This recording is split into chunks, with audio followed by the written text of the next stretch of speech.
You're listening to the Vox Media Podcast Network.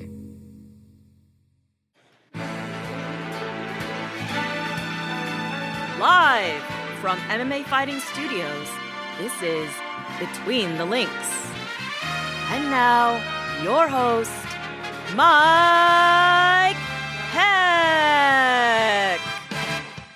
The iconic voice of Esther Lynn welcomes you to week 2 of the BTL Championship tournament here on MMAfighting.com. We have a lot to talk about following an epic UFC 268 event at Madison Square Garden. Another busy weekend is upon us with Bellator and the UFC and BKFC. So much going on. And I know 268 is still fresh on people's minds, so we're going to talk a lot about that this week. And the matchup for this tournament is, in a lot of people's eyes, the main event of this tournament, and a semifinal matchup with Alex K. Lee. The upset kid awaits the winner of this week's battle. So let's get into it. Introduce the combatants first. Back from a crazy couple of weeks, just the fact that he's here today should be commended. Thousands upon thousands of travel miles, multiple continents, tremendous work covering both UFC 267 and 268 from MMAfighting.com, Mr. Jose Youngs. How are you, sir? My opponent knows what's up. 18,000, a little over 18,000 miles on my itinerary the last 2 weeks, from Phoenix to Vegas to New York to Abu Dhabi, back to New York and back to Phoenix. I'm still asleep. I haven't recovered. I don't know what it's like to sleep more than 4 hours, but here we are, the actual main event, to face some scrub named Alex K. Lee. His opponent, a woman who has been deemed the boogie woman of BTL, undefeated. She even went through the BTL 50 gauntlet, almost going wall to wall. She's super busy and she's back, and we're happy to have her. Phoenix Carnevale. How are you, Phoenix? Thank you for joining us. I'm happy to be here, man. Very, very happy to be here. And I see that Jose is just trying to get on my good side by wearing the Wu-Tang shirt right off the bat, just to throw me off. We had, for Mike, if you're not aware, Phoenix and I had a great time in New York. We actually met up in person the day you announced the matchups. It was just a coincidence, because she obviously, I was in her neck of the woods. She hit me up and was like, "Hey, if you guys are doing anything, let's grab dinner." So we grabbed dinner. It was a good time. Had some fantastic Korean food in K-Town. And now here we are. It was literally like 2 hours after you posted that graphic, we were like eating Korean food together. So no hate here. Not at all. Amazing. This is what MMA and martial arts is supposed to be about, right? So let's get into this thing and talk about a tremendous event. UFC 268 is in the books. What a card. Great fights, great finishes, 2 very competitive title fights up the top, including the main event. Kamaru Usman retains his welterweight title against Colby Covington via unanimous decision. It was a tale of 2 fights. Usman won the first half pretty convincingly, dropped Colby a couple times in the second. Colby hangs on and, in my opinion, won the entire second half of the fight. I scored it 48-46 for Usman. I'm fine with 48-47 for Usman. I'm even fine with 48-47 for Covington if you scored it that way. The third round was really close. Anyways, Usman gets it done. Great fight. Wasn't the all-time barn burner of the first one, but still, I thought it was an excellent fight. Very tough battle. Phoenix, we begin with you. Your reaction to the fight itself. Usman's win, Covington's showing in defeat, and just the overall competition between these two men. Well, totally agree with you there. I do actually have Usman winning because of that third round. It was like thin for that third round. And also too, when I looked at the second, I think one of the things that sort of swayed the judges for the reason why it wasn't the 10-8 that everybody expected it to be, especially, with the way it was going for Usman, and you thought that he was going to finish Colby. Colby's recovery was so quick that I think that made the effect for it being not the 10-8 that we would think that it should be. I probably would have scored it a 10-8 anyway, but that was the only justification that I could have for why they didn't give it a 10-8 for that particular round. But looking at Colby all of a sudden waking up and figuring him out, I was like, is this ring rust? Was that what 1 and 2 was about? Was Colby slightly insecure trying to figure Usman out? Was Colby thinking about Usman's power? Like, what was it? So I think that those first 2 rounds are actually what lost Covington the fight. Jose, your thoughts on the fight itself, the performances from both men, and what you just took away from the fight?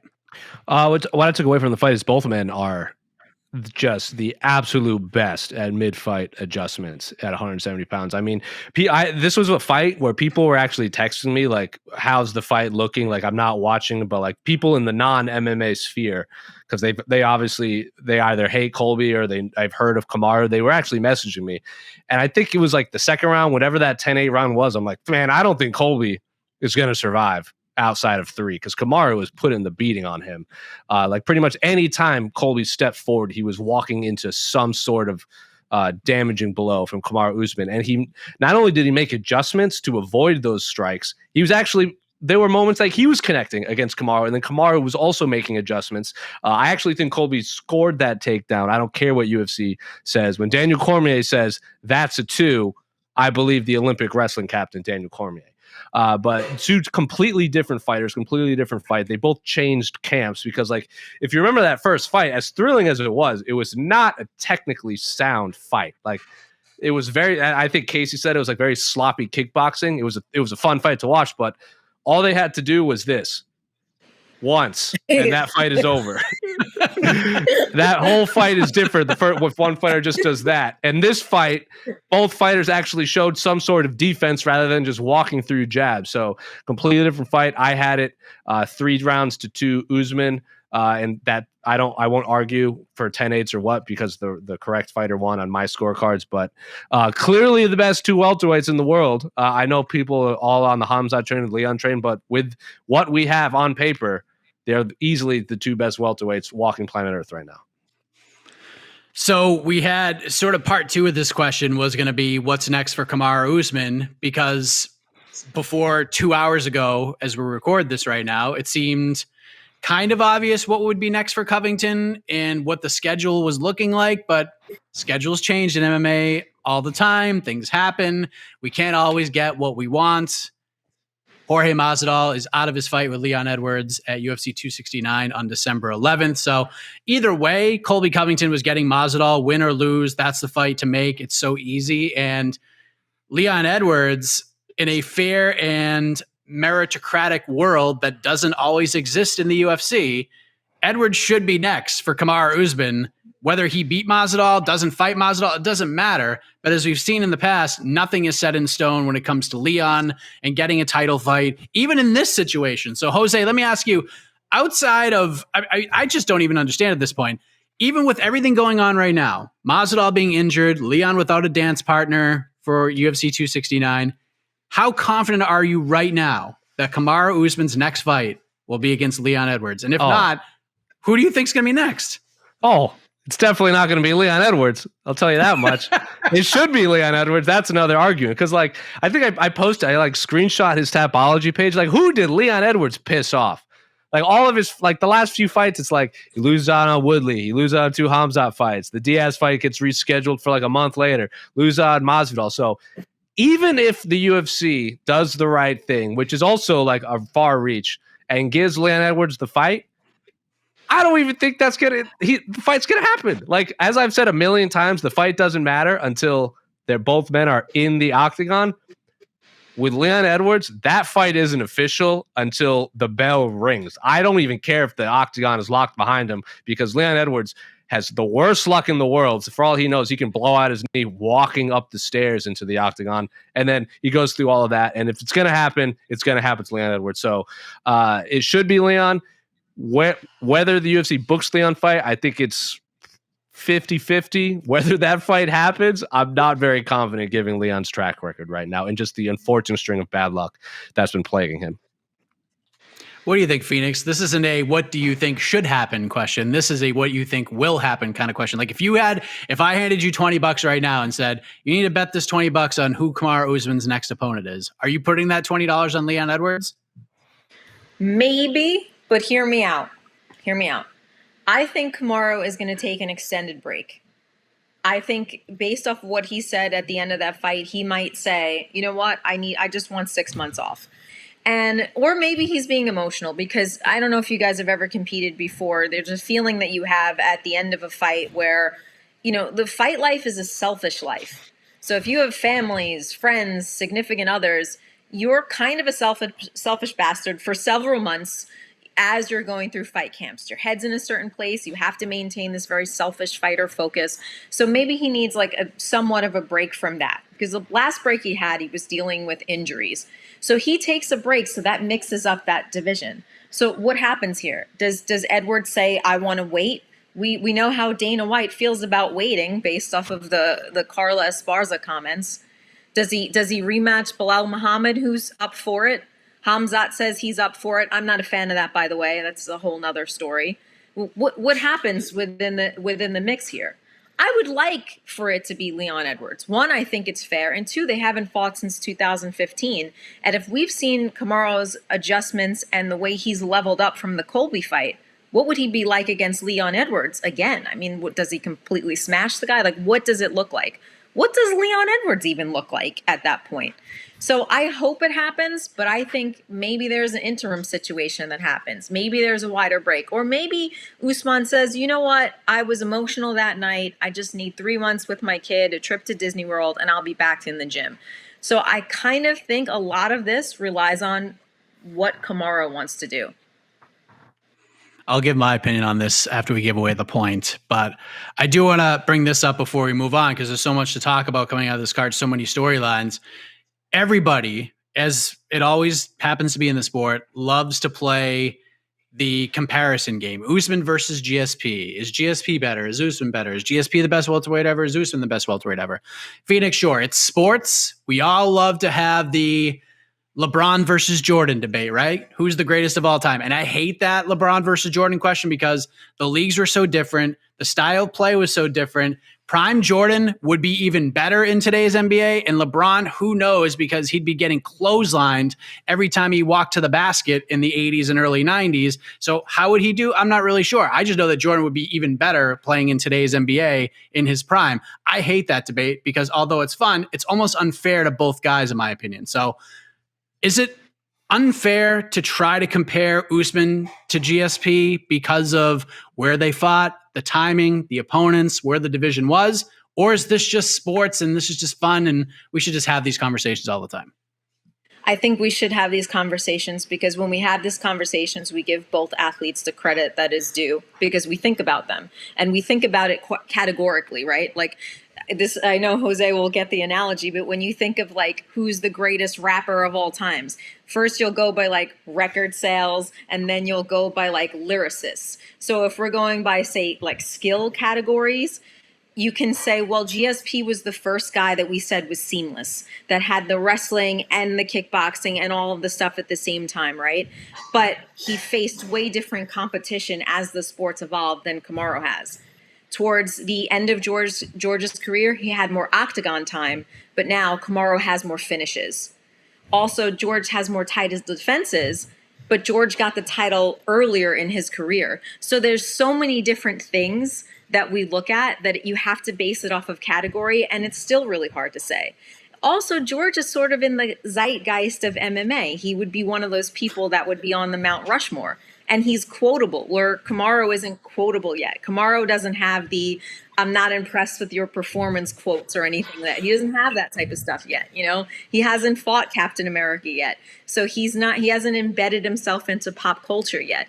It's just unfair in some ways to George because the competition has leveled up in such a way, you know, so it's just a fun conversation to have.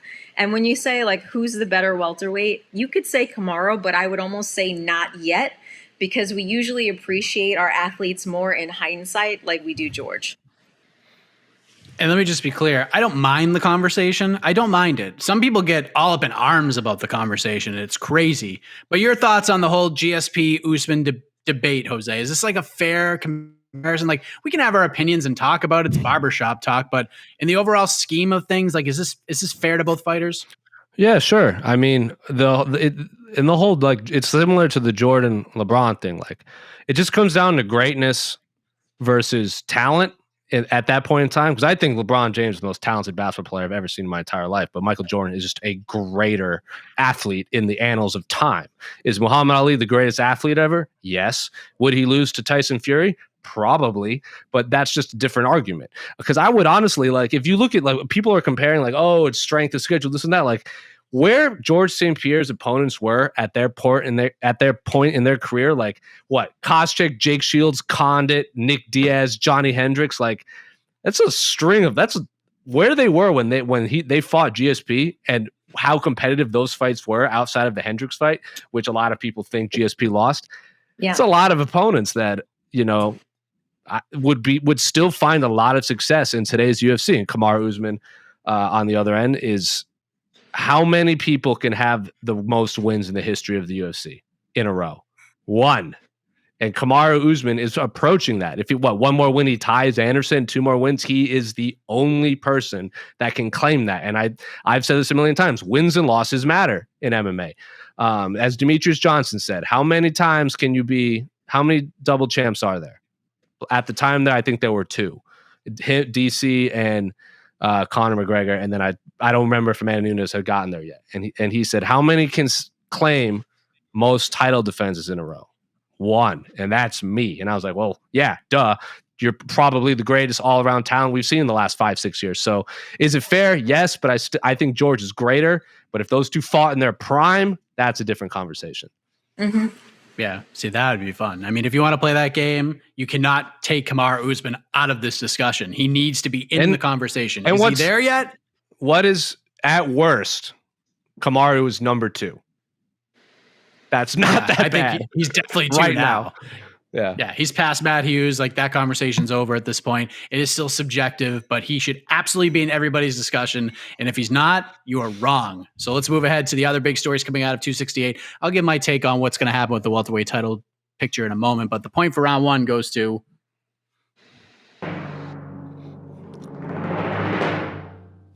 I'm going to give it to Jose, but only because of his mimicking the first fight between Usman and Covington, the bobbing and the weaving. This is how it should have gone. That was a memorable thing, but I gotta say that was probably the greatest round we've ever had on BTL. But I'm more on the Phoenix camp with what I think is going to happen here. And if you listen to, for those, a little cheap plug for On to the Next One, I said after On to the Next One that regardless of what happened at UFC 269, there's going to be an interim title situation. I think Usman is going to take an extended break. I don't think we see him again till third quarter earliest of next year. I don't think anything interests him. I don't think Leon Edwards interests him one iota unless he goes in and like has an interim title around his waist. And like the UFC loves to throw interim title fights out. Maybe do Edwards versus somebody else, interim title. Then you get Usman up off the couch and wants to come back and fight, unification bout. But at this point, like Usman's beaten pretty much everybody in this division except for Wonder Boy and like a couple of other rising contenders. So there's just really nothing money-wise that could really interest Usman right now. So I think it's going to take some time. He deserves a break. He fought 3 times this year. Good on him. Spend time with your family. But let's move to the co-main event. Rose Namajunas retains her strawweight title. Split decision win over Zhang Weili. Very close fight. 2 judges scored at 48-47 for each fighter. 1 judge scored at 49-46 for Rose, which I thought was an incredibly egregious scorecard. But no matter how you scored it, super close fight, very competitive, and I enjoyed it very much. How did you score it, Jose? If you had the mighty pen and you were the only judge on Saturday night at Madison Square Garden, who's the champion right now?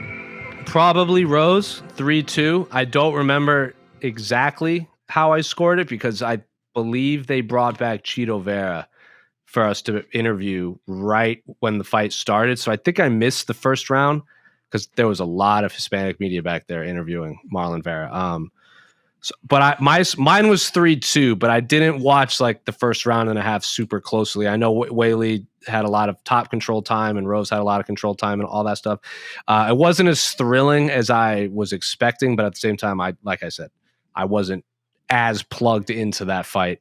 Also, a bunch of there was a lot of people, the Hispanic media back there who I was sitting next to. Canelo was also fighting during that fight, so they were kind of going ballistic during his fight. So I was a little distracted by all of the screaming in the media room as well. So, but I had 3-2 Rose, but I couldn't give you an exact like 48-47 type thing. I didn't seem like a robbery by the end of it. Phoenix, hypothetical is not always fun, but in this situation, we don't have a choice. We have to play the hypothetical game. So how did you score it? If it's you, Judge Phoenix Carnevale, the only judge in this fight, who's the champion right now, 115? Well, I really thought that Rose definitely won 3 rounds to 2 because it was very clear to me that Weili won round 1.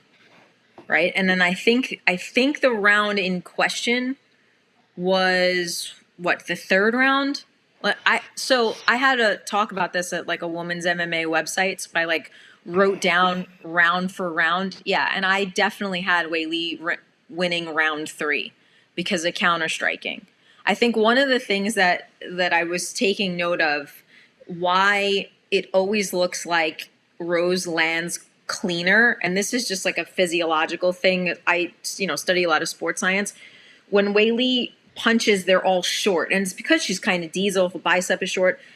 Rose having the longer range, every time you see it hit, you just see the full arm extension. You see like the full leg kick. It looks like Rose's strikes are sharper. And I think that might have cost Weili the fight in some ways. And then when finally Rose was able to get those transitions and hold Weili down, what was that, 4? I think that was the 4th round, and keep control of her, that made such a big difference. And then even when Rose was down, I believe she landed like a really strong up kick. So based off of the damage, I didn't have a problem, especially since, to me, from the way I was watching it, it looked like Rose had the cleaner shots for most of the time. So it was 3-2 Rose for me, but I can definitely see where Weili had some advantages. I didn't agree with Rose having all 4 rounds because of that third round. I was like, I thought that judge might not have been watching it correctly, but that's just kind of how I saw it. Yeah, I thought when Bruce Buffer read 49-46, I thought Zhang Weili won. I really did, just watching it. But yeah, Rose wins. She moves on. It seems like everybody on planet Earth, except for Dana White, believes Carla Esparza will be next. Merit-wise, resume-wise, she has earned it. She has deserved it. And she should have been fighting Rose at MSG on Saturday night, if we're being honest. But once again, after the event, Dana White gets on the microphone, said, we're targeting somebody else. She should take these fights, never turn down fights, all of this caca. Phoenix, can you explain this? Like, how is Dana White not... Like, we're all on board here. Everybody is screaming that, like, this is the fight. Rose Namajunas goes on the MAR. This is the only fight that makes sense. Everybody feels this way, but Dana White, no. Can you explain this? I'm actually a little pissed off about it, if I'm being completely honest, in terms of like being a female who's followed the sport and remembering Tough 20 and it being all the girls in the house and Carla and Rose and that particular fight. And I think that Rose is one of the greatest, and I think she needs this for her legacy. I think it's to show where we came from to where we are from 2015. So it 100% doesn't make sense to me. So I'm thinking, does he know something that we don't know? Is Joanna on her way back? Is there something that's like coming? Are you doing something with Amanda Hebus? Because didn't Carla beat Marina already? I know my memory's not awesome. I forget stats, but she did beat her, right? So yeah. Then what is it? I mean, Danny Segura, if you remember, a colleague of ours, he recently spoke with her, and Carla wants February or March. And I think that's perfect because Rose is going to want or need that break. It's just, do they know something that we don't know? Because I literally cannot figure it out. And I think for Rose's legacy and for the trajectory that Carla is on, I don't see any other reasoning. What do you think, Jose? You've seen many of Dana's scrum. You were probably there for both of these scrums where Dana said absolutely not to Carla Esparza and kind of shunned her and knocked her out of this conversation. So can you explain this at all? It's hard to get in Dana White's head, but do the best you can here. He probably doesn't want Carla Esparza to win because for whatever reason, well, we know Dana doesn't like Carla Esparza. We were all saying like, oh, Carla's won all these fights in a row and she's never going to get the title. And this, like, I'm pretty sure me, you, and Casey were all like, after Carla's last win, we were like, yeah, she's not getting the title shot next, even though she deserves it. So I have a feeling they'll probably go with Marina just because if Carla wins, I like Carla as a fighter. And I think she's an awesome person, and she obviously is 1-0 on the champ. Marina and Rose, as Phoenix said about GSP, they're just more quotable. They're just better with the media. And that's not a knock on Carla's skills or deserving or undeserving. She should have fought Rose at Madison Square Garden. As Phoenix said too, what sets GSP on top of everyone is, in my mind, is he has avenged his losses. If Rose goes in and just starches Carla Esparza and avenges that first loss, that submission loss for the inaugural championship, because people also think Joanna was the inaugural strawweight champion, and they just completely overlook Carla Esparza. So Rose needs this for her legacy. Carla needs it because she deserves it, and they're probably going to go with Marina Rodriguez because, as we all know, if something makes sense and the more the media asks Dana about it, the less likely Dana is going to make it happen. Now, me as a fan, the only other name that I think would be acceptable, which still won't happen because she's probably in a different weight class now, is if all of a sudden Tatiana Suarez was 115 pounds and they were like, hey, we want you to fight for the strawweight title. And then I'm on board because I think Tatiana Suarez was already the uncrowned champion at strawweight, but now she's going up to flyweight and she had that bad knee injury. So that's a moot point. But it's Dana White. Dana's like, are we surprised by any? Like, Leon Edwards should be fighting for the title. Carla, neither of them are going to fight for the title next. And it's just, I don't want to say it sucks because it's just obvious.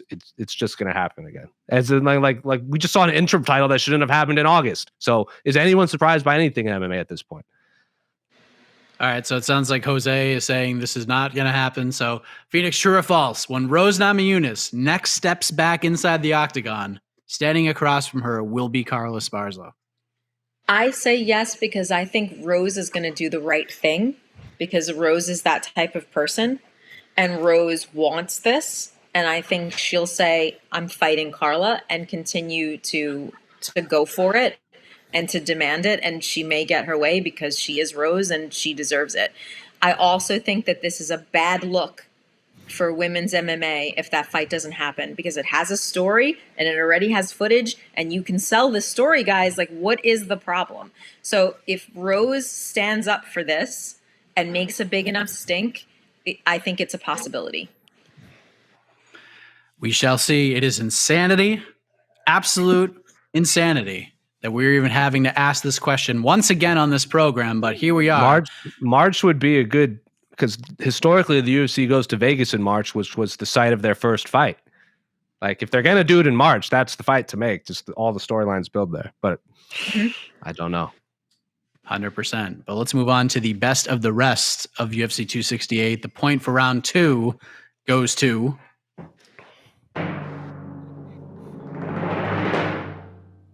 Phoenix Carnevale. She's on the board, 1-1.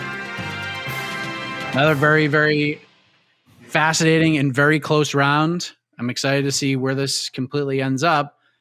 We have to talk about this main card opener, of course. Justin Gaethje versus Michael Chandler. Holy moly, if you have not watched this fight, how dare you? And not only that, you missed out on a fight that not only lived up to the near impossible expectations that we had for it, it actually exceeded those expectations. This was the fight of the year, had the round of the year, maybe the top 2 or 3 rounds of the year. It was absolutely insane. So Phoenix, the accolades are there for 2021. This is checking off all the boxes come award season.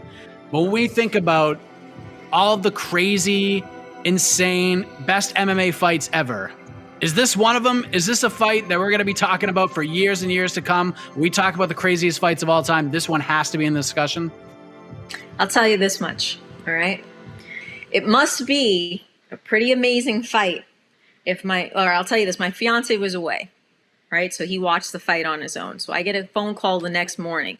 I'm like, hello? He's like, babe, I just wanted to call you and tell you that I'm sorry. And I'm like, what do you do? It was for the dishes, something he left out? What are you sorry about? He goes, I'm sorry for everything I said to you about Michael Chandler, because I know you were a fan and I thought he was overrated. I just want to apologize. For a man to apologize to his woman, you fought a great fight. You fought a great fight. For a man to admit that he's wrong, you fought a great fight. So that's where I'm going with this. I put it up there because I when we had this conversation, I started to think to myself, what are all the great fights? Not just great fights, but super competitive fights, right? Where you were like, I don't know what's going to happen from 1 second to Dan Hooker, Dustin Poirier, even though Poirier was putting it on him. That was still like a crazy back and forth. Condit versus Rory McDonald. Rory McDonald versus Robbie Lawler. John Jones versus Alexander Gustafsson won. Joanna and Weili. Like, these are the fights that are like that come to my mind as super competitive, and it might be recency bias, but I'll still put this fight above them. I'll still put this at number one. Wow. Jose, let me just first say, you are screwed when it comes to this round, just based on the first half of her answer. But still, we can have a fun discussion. Is this an all-timer? Like, are we talking about this for years to come? If you don't talk about this fight, you're an idiot. All those fights that Phoenix just mentioned, what do they have in common? 5-round fights. This is a 3-round fight. So is this one of the greatest 3-round fights ever? I think the benchmark has been Stephan Bonner versus Forrest Griffin for a long time. The Pat Barry Shet Congo, I think, was a thrilling moment, but in terms of competitiveness, it was pretty wild, like 90 seconds. Clay Guida, Diego Sanchez would have to be up there. 3-round fights. Yeah, it's like those are the ones that people always bring up. Like 5-round fights are always going to be more thrilling, but again, I don't think this fight plays out the way it did for 5 rounds. I don't think Michael Chandler survives or Justin Gaethje survives 2 more rounds of that chaos in there. And I'll even pose this. Is that even the best fight on either men's resume? Like, is that a better fight than the 2 Luis Palomino World Series of Fighting fights that Justin Gaethje had? Maybe. Is it better than the Michael Johnson fight? Maybe. Is it better than the Dustin Poirier fight for Justin Gaethje? Maybe. Is it better than Michael Chandler, Eddie Alvarez? Maybe. But again, those are all epic, like 5-round fights, title fights with or title fights for some of them with these crazy implications. If you pose this, is this the greatest 3-round fight ever? I would say top 5. It's just when there's a title on the line and it's the main event or co-main event, like that just kind of puts things over the top for me. Like Lawler McDonald 2, or Gaethje Poirier was a 5-round fight, wasn't a title fight, or Gustafsson Jones. Or what was Weili and Joanna, freaking Kelvin Gastelum, Israel Adesanya, which everyone thought was the greatest fight of all time when it happened. And then in what world, like Dustin Poirier and Max Holloway beat the soul out of each other, and they're the second best fight of the night. So is this the best 3-round fight ever? Top 3, maybe top 1, but it might not even be the best fight on either man's resume, which is just insanity to me. And like, they're in that group of fighters with like Poirier's in it, Eddie Alvarez in it, where I don't give a fuck who you fight. I'll watch you fight a door and I'll be excited. Yep. This is why me and Jose shouldn't be against each other, because we're too similar. It's we're a problem. Comic book nerds. Like, it's hard, But like, two very different answers, though. Two very different answers. Like, for me, non-title fight, like the benchmark for me for a non-title fight, great fight is Dustin Poirier, Korean Zombie. That's my favorite fight ever. And if I get more excitement watching that fight than it's over the edge, and it's like right on par with that. If 2 more rounds, if they lasted 2 more rounds and it was like that, greatest fight ever. As my internet just dies. I can see that. Last thing on UFC 268 before we move on. Very fascinated to get both of your takes on Chandler Gaethje, but the main card was great. Most of the prelims are great. There are a couple of snoozers, but every fight card has a couple of snoozers. Who is the unsung hero of UFC 268, Jose Youngs? Who is the 10th player award winner, if you will? It's for the prelim. I mean, there's so many. For the whole card. Oh, for the whole card, like from the main card and the prelim card? Who's the unsung hero? There's so many storylines, but a lot of them are buried amongst the top ones. What's the one that's just not getting enough love that should be getting a lot more? Probably because like I said before, like how many times can you become the first one of anything to do something? And the answer is 1. And Unfortunately, Bobby Green made history as like the first fighter to ever knock out Ala Quinta inside Madison Square Garden. And the last time he had a knockout before November 6th was November 6th, 8 years ago. And no one's talking about it. And he freaking wore Joker makeup to the ceremonial weigh-ins in Gotham City. Not enough people talking about Bobby Green. It was, if Chris Curtis and Chris Barnett don't have a post-fight scrum, Bobby Green has the best scrum ever of Madison Square Garden this past weekend, because man, he was absolutely inspiring back there, talking about how much his life was terrible and this and that, and how he's the real Joker because his life was so bad and he's the villain to a bunch of people. So Bobby Green is the unsung hero, because I don't think enough people, he got 50 G's if I remember correctly, but not enough people are talking about his performance and his post-fight scrum. It's a great answer right there. Phoenix, your thoughts? Unsung hero. Well, it is a great answer. And he even talked about inflation, which most fighters don't bring up, right? Which true. I found, well, I would say, and this is kind of a selfish reason, Chris Barnett stole my heart. One, super entertaining. Two, to be 100% honest, that kick just a week ago I tried to do, got my foot caught on a puzzle mat and broke my toe. So I'm sitting here with a broken toe, and then here comes UFC 268, and I got to watch that kick, and my toe got PTSD, and I just couldn't believe it. I was super impressed by him, but it wasn't just that. It was that a lot of these fighters, even Chris Curtis, like Ian, they were all somewhat inspirational stories. So all of these people who just kind of broke through on the come up, it's hard to even say, because one moment was then overshadowed by the next moment, which was then overshadowed by the next moment. So to spend time to talk about each of these individual sort of beautiful moments in the sport, Chris Curtis getting this opportunity where it was like this close to retiring again, right? And, some young athletes on the come up, which is kind of sad for some of the veterans. The veterans didn't do that well this week.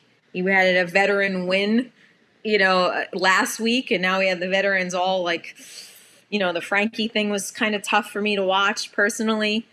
So I don't know. I thought that there was a lot of inspirational stories that went forward, and my toe hurt watching one of them.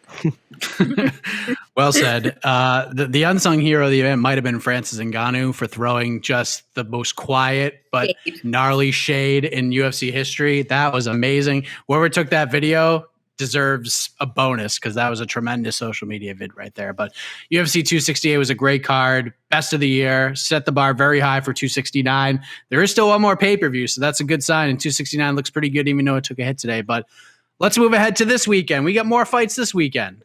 Point for round 3 goes to...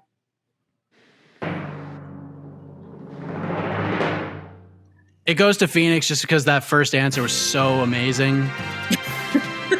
But I mean, I thought it was gonna be a 10-6 round at that point, but Jose made it very close.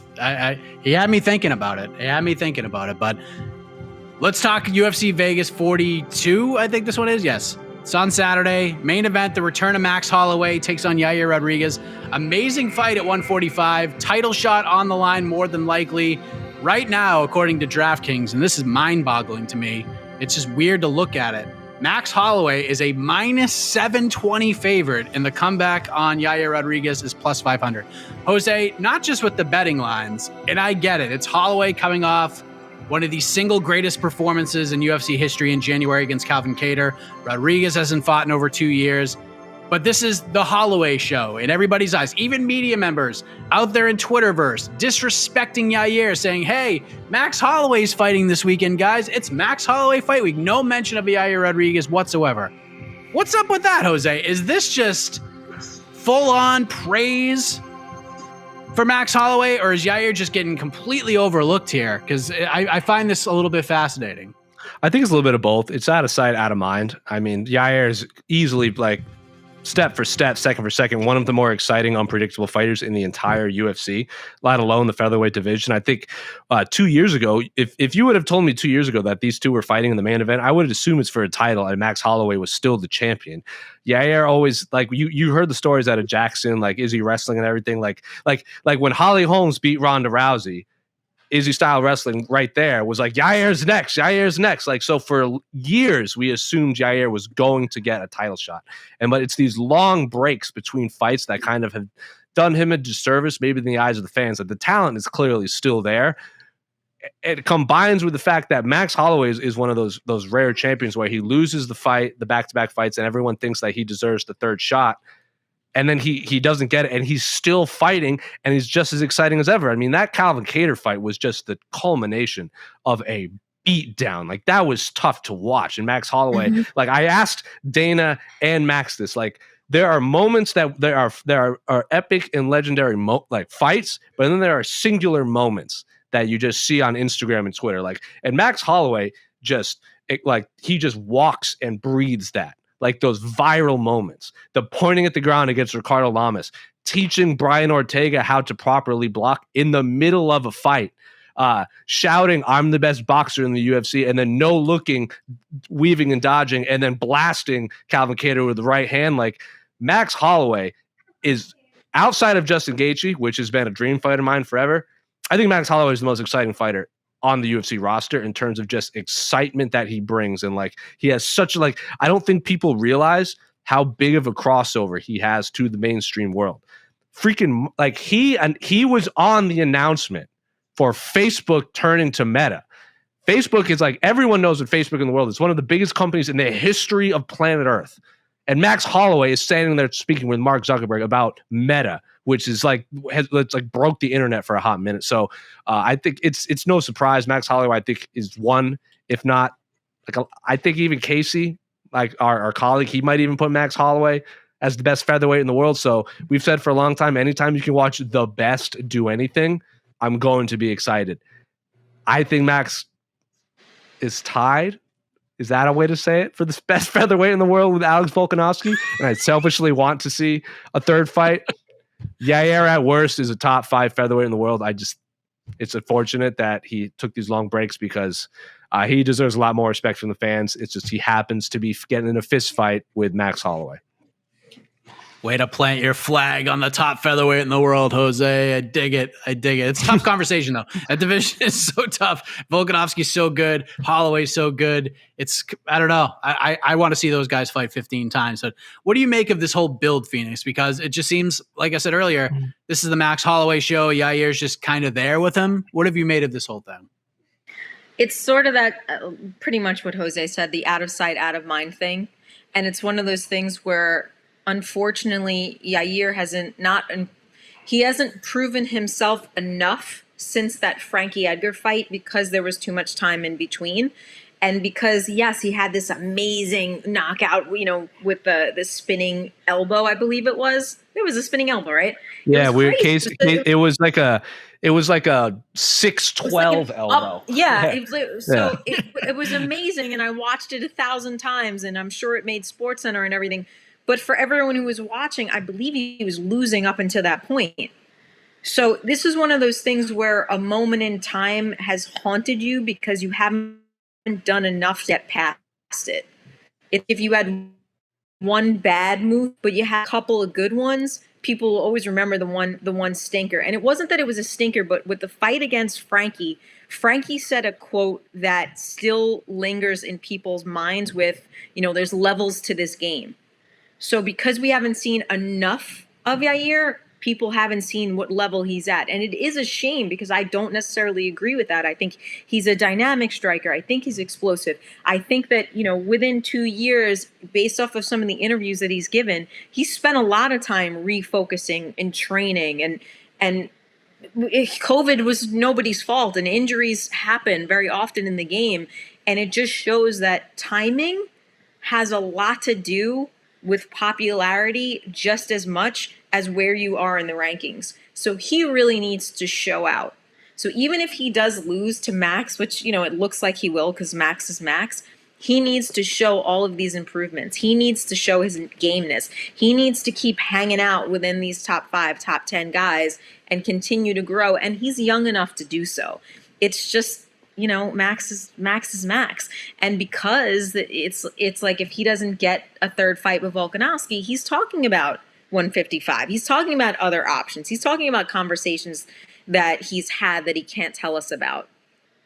So win, lose, or draw, Yair needs to show off a little bit in this fight so that he regains more fans and more faith from the fans and the media. I have to ask this because this was presented as a point many times before the first fight got canceled. I want to get both of your opinions on this and see if you believe there's any merit to this. Phoenix, Max Holloway does not need to take this fight. There are many other fights that are probably more interesting and more challenging in his eyes that he could take. No disrespect to Yair Rodriguez. Like you said, he could go to 55. I wanted to see Holloway Gaethje after the Kattar fight. I thought that made all the sense in the world because he wants challenges, all of that. A lot of people feel that this fight is happening so that Max Holloway can go out there and just wipe the floor with Yair so the UFC could just release him and send him on his way. Do you think there's any truth to that? Like, do you think the UFC is thinking in that way at all? Releasing Max? No, Yair. Oh, for him to do what? For him to go where? I actually haven't thought about this. I didn't even think about this as a possibility. But if he says, hey, I don't want to, I can't compete with these top 5 guys and I can have a great time over at Bellator and 1 and make a lot of money, then it's not a bad idea. But how much damage do you want to take from Max Holloway in your career, like ever? Or how much bad performances do you want to have on your record? I mean, I just think, it's just with a Warriors mindset, I don't necessarily know if it's the way to go. But when you got bills to pay, maybe it is. I don't know. Well, I mean more, and I'll ask Jose, and then I'll kind of throw it back to you. I mean more from like the UFC end. The UFC and Yair, they've had issues. He's been cut already. They brought him back. All these Zabit fights, he just kept holding out, hoping for the Zabit fight, letting other opportunities go by, and he hasn't fought in 2 years. Yes, there's injuries. Yes, there's COVID, but there were other opportunities for him to get back in there. He chose to play different, plant his flag on the Zabit fight. It never happened. Now here we are with Max. And a lot of people really feel like the UFC is paying Max Holloway a bunch of money to just beat the hell out of Yair. And so the UFC could just cut him and send him on his way and they can just cut ties and move on. Do you think there's any truth to that at all? I mean, there's probably a sliver of truth just because like nothing would surprise me with the UFC. Like there's been pettier things that they've done, like to champions, to they've cut Yair and brought him right back, maybe to send a message to like, oh, look, we can cut you at the drop of a hat. Like you ain't shit. So it wouldn't surprise me just because also let's not forget. And like, I don't want Yair to be cut. I don't want anyone to lose their job. I have never dealt with Yair business wise or contractually or anything, but like also let's not forget he had a USADA suspension, not because of a failed test. He had 3 whereabouts. Like he didn't tell them where he was. And if USADA shows up to your house where you said you are and you're not there, and that happens 3 times as an automatic like violation. Like he had a anti-doping violation, but it wasn't that he tested positive for anything. It's that he basically no-showed some drug tests and like they had no idea where his whereabouts were. So maybe he's difficult to deal with. I have no idea. They clearly cut him for a reason. What was it, like a year and a half between his fights? And then I believe that zombie fight that he, like the one that Phoenix was talking about, like Casey and I were actually at that fight. That was the famous friendly hair weekend with me and Mike Perry. I believe it was Frankie Edgar was supposed to fight the Korean Zombie, and then Yair stepped up on short notice and got that epic win. And then he fought they gave him a main event against Jeremy Stevens, and then with the eye poke, and they gave him a quick turnaround in Boston in a very fun fight. And like that was pretty much his last 3 fights. So they're clearly, if he's winning, they put all the marketing behind him. But it wouldn't surprise me. The UFC has done pettier things for who was it? Jason High, was that he the one that got cut for like touching a referee? And like then Habib and Conor like fist fighting the crowd, and they're still around. So I don't know. Nothing would surprise me. Yeah, because he turned down a fight with Ricardo Lamas, and then I guess they offered him Zabit, and he said no. And Dana was like, "Nah, guys have fought in the air. We're just gonna cut him." Like, it's just the silliest stuff ever. And this is such a UFC way of thinking, which is the only reason I brought out that question. But right, but it's that's the fact that we're having this conversation and it's not out of the realm of possibility is a problem. Huge problem. We could do a whole show about business practices and the way the UFC conducts themselves from time to time. We talked about it with Leon Edwards and Carla Esparza. It's insane. The way their line of thinking is absolutely unbelievable. But that is the UFC. Let us move over to Bellator. They're heading to South Florida. First time in the promotion's history. They are back on Friday. Chris Cyborg headlines against Sinead Kavanagh for the featherweight title. We got the return of Aaron Pico against Justin Gonzalez. Tyrell Fortune versus who the hell is he fighting? I should probably know. Oh, Linton Vassell. There we go. Valerie Loraitis back. Sorry, Bellator. I love you guys.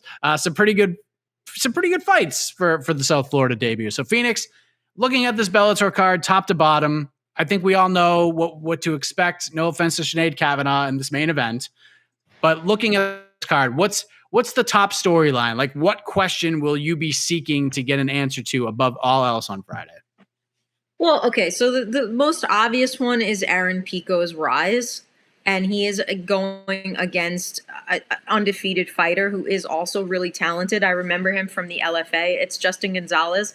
Usually if you win an LFA title, you're pretty good. I mean, they're really good about doing the matchups there, which I respect. So, watching Aaron Pico grow has been great. He had a tough start, and we've watched him evolve. We've watched him win with not just submissions, but, also I think there's like a massive overhand. And he's just become a more well-rounded athlete, and he's had the opportunity to breed and grow, and it just looks like a pretty fair matchup. The Cyborg situation kind of upset me today because I went on the media call, and I was like almost trying to help Cyborg sell the fight a little bit. And I was just basically saying, like, hey, how's this girl dangerous? Basically saying, like, just sell your fight a little bit because you're a household name and here's just another person everybody's expecting you to smash. And she was like, you can ask her that. I was like, well, you guys have similar styles, and the fact that you're kind of explosive and you rush forward and you have strong, powerful boxing and strong hands. She's like, yeah, she's a boxer. I'm an MMA fighter. I can do it all. And I'm like, I know that, Cyborg, but like, get us excited about it a little bit because, what was interesting though, which I did kind of find funny, is that Cyborg's trolling her a little bit. She's been leaving. I haven't seen this movie, but like Squid Game cards with her face on it, like all the places that Sinead has been going, which I'm like, that's kind of funny. That's like something that they can play on. But besides just what I read from the press releases, I haven't heard about any of this. So it's unfortunate that in some ways they don't sell their fights a little bit more or give us more storylines besides like the work I have to do to sort of research it. But yeah, I was excited about, those two fights because it's always fun to watch Cyborg fight. I do really like Aaron Pico. I think Justin Gonzalez is a good fighter. And then Cody Law I think he's from ATT also. He's fighting as well. So he's an interesting fighter to watch. He's really talented. And Valerie Laredo is fighting as well. I forget the name of the girl fighting, but she Taylor Turner. Yeah. So like there's a few like interesting matchups on the event. I just wish there was more to the story, if that makes sense. I think that's kind of the story of the last 2 years of Bellator MMA, if we're being honest. They do the right things in terms of drafting a roster and picking up prospects and trying to build upon something, but in terms of promotion, man, God, they need to bring somebody on. That's for sure. Just do better. Let people know these fights are happening. Like that's all you got to do. 90 just do seconds. Something. 90 seconds of Justin Gonzalez and his background. You know what I mean? Like 90 seconds of like why I should give a shit about Sinead. Like she's got a boxing pedigree. She's boxed with Katie Taylor. I don't know if you know who Katie Taylor is. She's amazing. It's like just show me. Give me like get an intern to do it. They'll take college credit. Everybody's got editing equipment now. Well, come on. just get the fighters on some shows. Like, get them on ESPN, get them on CBS, get them somewhere. Let them out there, get them on the freaking Tonight Show or something. Anything. Showtime does a lot of boxing. There's no reason they shouldn't be plugging the hell out of things on their boxing shows. Yeah, good idea. Just like trying to watch the Bellator Dublin card, and I missed the first round and a half of the first main card fight because we're watching the Canelo Alvarez Caleb Plant story and documentary, getting you ready for that fight. I'm like, where's the fights? Where's the main card? They made a mistake. Like, do that. Like, when these fights are happening, you should be like, hey, guess what? Chris Cyborg, one of the most dominant female fighters of all time, maybe the GOAT, she's fighting on Friday night, and you can watch it right here on our network. You don't even have to pay for it unless you have a subscription. It's a beautiful thing. They don't do that. It's insane. When AJ McKee became the featherweight champion, I'm like, this guy needs to be on Good Morning America, the Today Show. You just send this guy everywhere, and they don't do it. It drives me insane. On the AJ McKee point, after he won, a lot of people were saying, oh, he's the breakthrough fighter of the year, this and that. If you look at his social media from like that fight to, I don't know the exact date, he gains like 10,000 Instagram followers. Paddy Pimblett lost his Instagram and gains like 80,000 Instagram followers in a day and got a freaking 7-figure contract with Barstool. Like, and he's not even a champion. Like, Bellator is like, I don't even want to hear a Bellator name for breakthrough fighter of the year because they don't even know how to, they can't even break through their own fighters. And here's Paddy Pimblett, who's 0-0 in the UFC, just doing everything himself. Believe it or not, this is why I like Jake Paul. This is why I actually like Jake Paul, because I think that in a lot of ways he's good for these people, like a person like Amanda Serrano, and other people that are on the come up if they happen to get on these cards, because they will be promoted in some way, even if it's just under his shadow. But I mean, listen, there's still, if we look past that and just look at the cards, I mean, there's some good cards. Like, there were some magical moments on that Dublin card. James Gallagher's walkout, I've watched it 1,000 times. It's just so good. It's so good. Like, just play that over and over again. Our cards are awesome. Look at our fans. Look how excited they are. You don't have to say where it is. Most people don't even know. Just put it out there. We're in Oklahoma. We're in Oklahoma right now. You can just play that clip. That's the problem with, like, I'm pretty sure, like, we all know Julia Budd is an astounding fighter, but she fought in Thackerville how many times in a row? And then she gets thrown in against Cyborg and lost in, like, LA with a full crowd. Like, that, I don't care. Like, Cyborg lives in LA at this point, Huntington Beach. So, like, hometown crowd for Cyborg in front of the biggest crowd Julia Budd's ever seen as a champion. Rough night at the office. Yes, and I like Bellator's roster a lot. They can do something with this roster, 100%. They just got to do a better job putting these fighters over and telling their stories. And there is no reason why Corey Anderson and Vadim Nemkov shouldn't be fighting in New York. Massive Russian population, and Corey Anderson is from Jersey, the Jersey Long Island area. That's where he trains. But again, that's a layup, so it probably won't happen. Yeah, it's going to be in Phoenix, Arizona, which is nothing wrong with Phoenix, Arizona. I'm not going to complain. Yeah, you'll be there. It'll be nice. And the crowd will be hot, and that's cool. And people will call the media a bunch of losers in the crowd because they're all drunk and silly, like you guys experienced the last card. But no, we got called lame. Lame, that's the word. Y'all are lame. And I was like, I'm sorry. There was a woman there was because Phoenix wasn't on that show. There was a woman behind, because if you cover Bellator, like, we're so close to the crowd. There was a woman who was very pro Ryan Bader, and when he lost, we were like writing about it, and she goes, "Y'all are lame," and she just kept screaming at us the whole time. I'm like, I'm sorry, I didn't do it. Yeah, I don't mean to what sticks out? Go down on Bellator. I just wish they had more information or more promotion for their fights.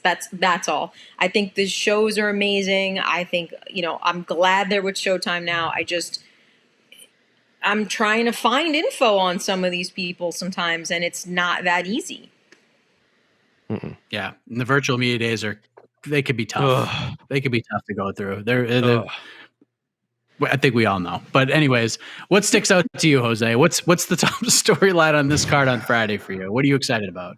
I mean, obviously Chris Cyborg, because anytime you can watch the best at someone do something, I'm gonna watch them do it. I don't care who it's against, and I think I put Chris 2 or 3, clearly top 5 greatest women's fighters of all time. Amanda, I think, is still number 1, and then it's an argument between Ronda, Cyborg, and Valentina at this point. Pam Sorensen is fighting on the main card. A lot of people thought for a long time she was the best featherweight outside of the UFC, and I just thought it was very bizarre that the UFC was signing up all these featherweights to basically feed to Chris and Amanda, and Pam wasn't one of them, considering she was the Invicta champion for a long time.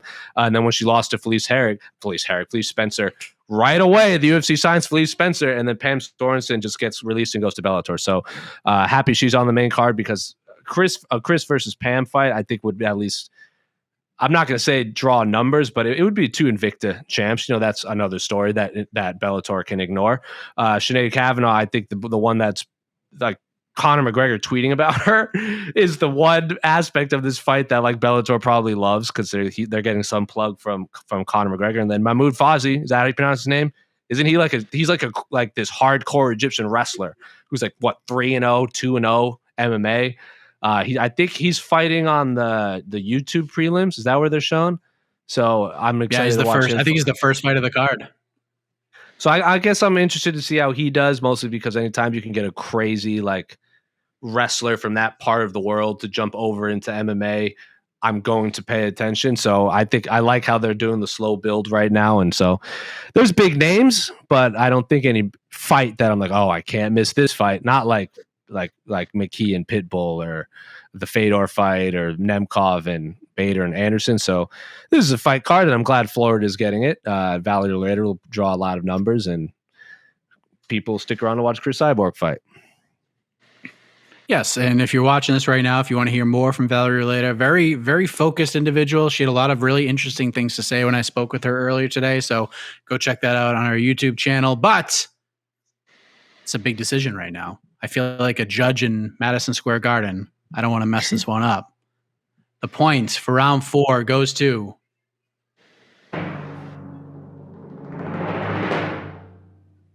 Jose Youngs. It's 2-2. What a shocker here on BTL. And you know what that means. It's time for the knockout round. One question decides it all. It's a fun one. I didn't know which way to go. I thought about it this morning, and it's only because Jed and I had such a great conversation in one of the roundtable BTLs leading into this tournament that I wanted to get your take on this. Yes, Jed Meshew coming through with some inspiration for the knockout round question. But for those new to the program, 1 minute for these wonderful competitors to answer the question they have no idea about. After that 1 minute for each competitor is up, we will turn it on over to the judge, the jury, the executive producer, the Honorable E. Casey Leiden, who will render the final decision. And there he is on the bottom right-hand corner of your screen. So, Jose, you were actually the winner of the blind draw this week. We put both names in a random generator. You came up. What do you want to do? You want to go first? Do you want to pass it on over to Phoenix? We're getting the same question? Getting the same question. Ladies first. All right. Okay. Turn it over to the Boogie Woman of BTL, according to as Sean. Before you keep calling her the Boogie Woman, but Sean Al-Shadi, when we had a meeting, he's like, "When are you going to face the Undertaker today?" I was like, "Oh, that's a good name." The Undertaker. I mean, all these scary names, Phoenix. This is unbelievable, and you're such a delight. I would have to like lay down and then pop up really quick. I know. We need the Phoenix gong every time she comes on the show. Okay, so here's what inspired this conversation, okay? Me and Jed were just randomly having a conversation about the PFL and the PFL Championship and what it all meant and what they've done the last couple of years, especially this past year since they didn't have a 2020 season due to the pandemic and they canceled it. PFL is obviously a very different product. They do different things. They have different stats that MMA fans don't know about. They have all these bells and whistles that we don't even think about, but there's something missing, Phoenix. There's something missing from the PFL. And I feel like of all these organizations, the UFC, Bellator, what have you, I feel like the PFL is in a position where they can do some interesting things. They can take some interesting chances, still put on a high-level product with high-level fights, but do things a little bit differently and just make it more fun and give viewers a reason to watch another MMA promotion, but we're different than the rest of them. So My question to you in 1 minute or less, and we probably need more than a minute. What can the PFL do to be better? They had a pretty good year. What can they do to take things to the next level? It's the UFC, it's Bellator. PFL is bunched in with some other promotions at this point in a lot of people's opinions. What can PFL do moving forward to get closer to the Bellators and get closer to the UFCs of the world? 1 minute on the clock. Your time starts now. Well, I think you kind of hit the nail on the head, which is they have to not be just another UFC or just another Bellator. And their original idea with having the tournament styles, which was the right way to go, so that you had something to look forward to, you had a allotted amount of time to do it. One thing, their production is beautiful, but it's just the pacing, it turns you off to such a way that you're like, I got shit to do when you're watching it. So I think am I wrong? I mean, working on the production of the pacing is probably one of the biggest deals. And I think building the matchups a little bit better, maybe with how they package things together. Like, I'm just a big person for marketing. I need stories, even if it's 60 seconds here, 30 seconds there. So that's one of the things they can do to get me interested, is just make it tighter. Make it shorter, and make it tighter. I love the idea of winning prizes and money and all that type of stuff, but that doesn't mean anything to the fans. It means more for the fighters. Good answer. PFL getting some big plugs here on the program in their off season as they prepare for the 2022 season. Jose, same question for you. How can we make PFL better? How can we make it more interesting? What can they do to take more steps forward? I think they got some momentum right now. They need to build upon it. How can they do that? 1 minute starts now. Well, what they have to do is they have to not book Clarissa Shields against high-level grapplers, or not even high-level grapplers. Anyone that wants to shoot for a takedown, don't have them fight Clarissa Shields. Just get in a fist fight in there, because then you're just like when they made that fight, everyone was like, "What are you doing? No, you're shooting yourself in the foot." Like, that's the problem. Like, hey, stop tripping over your own feet. I have been said for years, wins and losses matter in MMA, so I don't have a problem with this league $1 million tournament thing. But if no one watches, then no one cares. You got to bring in, like, we all remember Pride, and we had these fun fights with Strikeforce, and like even the UFC brought James Toney in for these freak show fights. You need something fun at the top of the card, and then you get all the epic fights that people tune into. Like Eddie Alvarez and Michael Chandler, their rematch was not scheduled to be the main event. That was supposed to be King Mo, and Rampage was the main event, and then that was the co-main event. That's what they need to do. They need to bring in eyeballs. No one's tuning in to watch Wiz Khalifa talk. They'll tune in to watch him get in a fist fight. That's a no-brainer.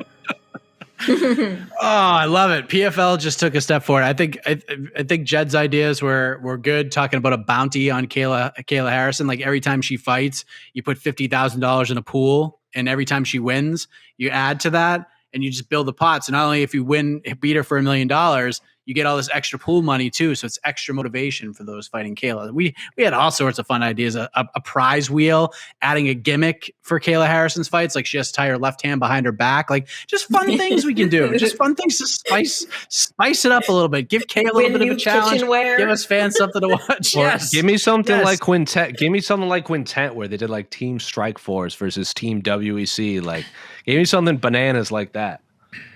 Survivor Series style, I dig it. Like a contract on a pole match. Like, I'm all about it. Let's think outside the box. We don't have to get all fight circusy, but we could still have some fun with MMA after all. So, Casey, we turn it on over to you. You have a very difficult decision here, because you've probably been thoroughly entertained by this battle. This is what everybody expected me. This is the Justin Gaethje versus Michael Chandler of Between the Links right here, exceeding expectations, Casey. Now you're going to make a very difficult decision, because one of these great competitors is out of here, and one is moving on to take on maybe the livest dog in this fight, Alexander K. Lee.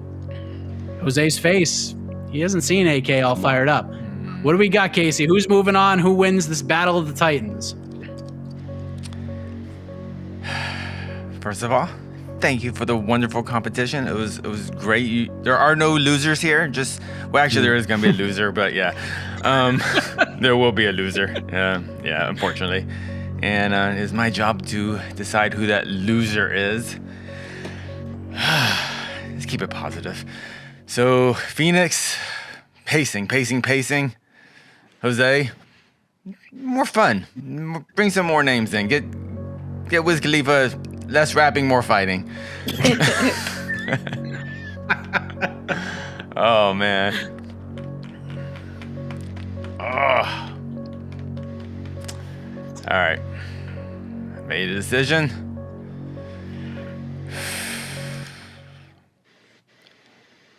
You're a winner.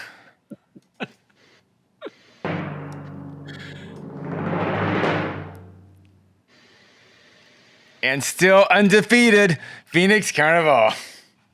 She gets it done. Phoenix Carnevale gets it done. She can't even Pacing, dude. I got shit to do. When you said I got shit to do, I was like, that is so true. I do have shit to do. Those PFLs go way too late. I got shit to do. And I'm getting old. I get tired. I'm sorry. It was a hard decision. It was a hard decision. I'm sorry. Congratulations. Thank you. I was stressing about this all day because I love Jose. So. Amazing. I always love Casey's reasonings for choosing winners. Oh yeah, I've also got shit to do. She wins. She wins. I mean, there's so many things you can fix about PFL. There's one time that I had things to do. There's so many things to fix about PFL. I was like, oh, maybe less PFL might be the key. It's just that.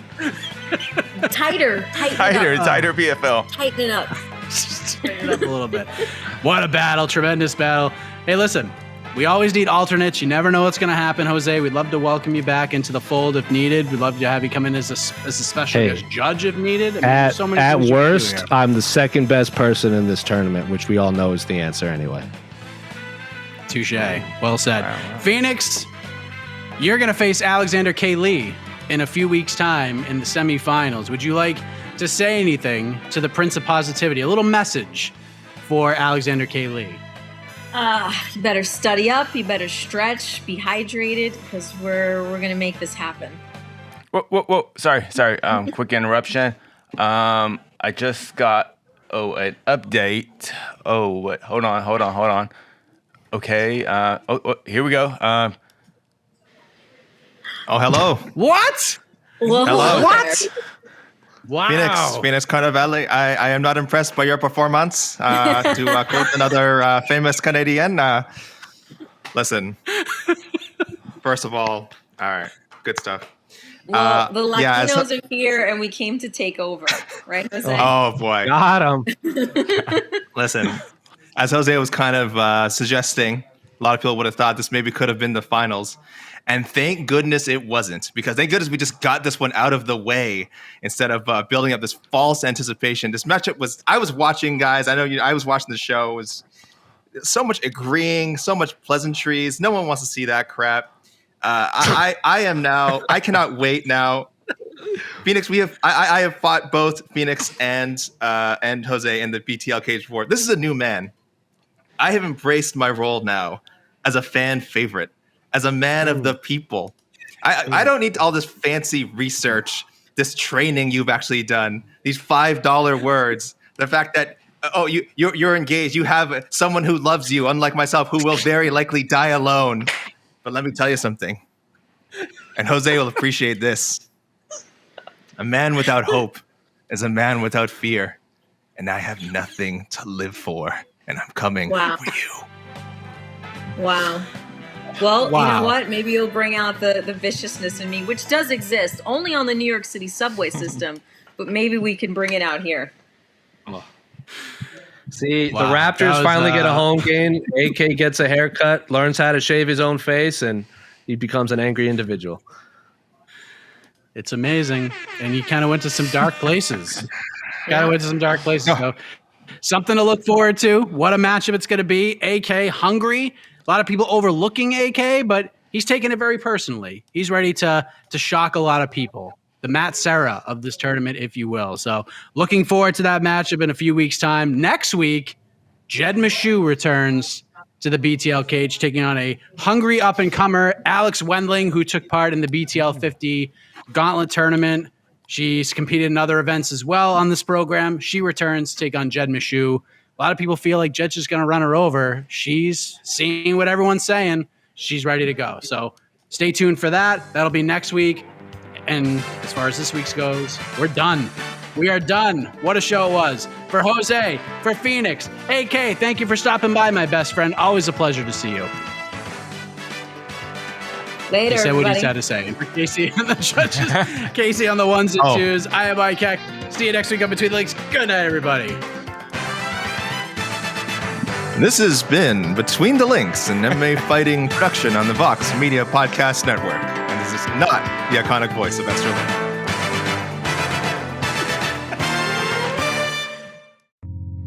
You're listening to the Vox Media Podcast Network.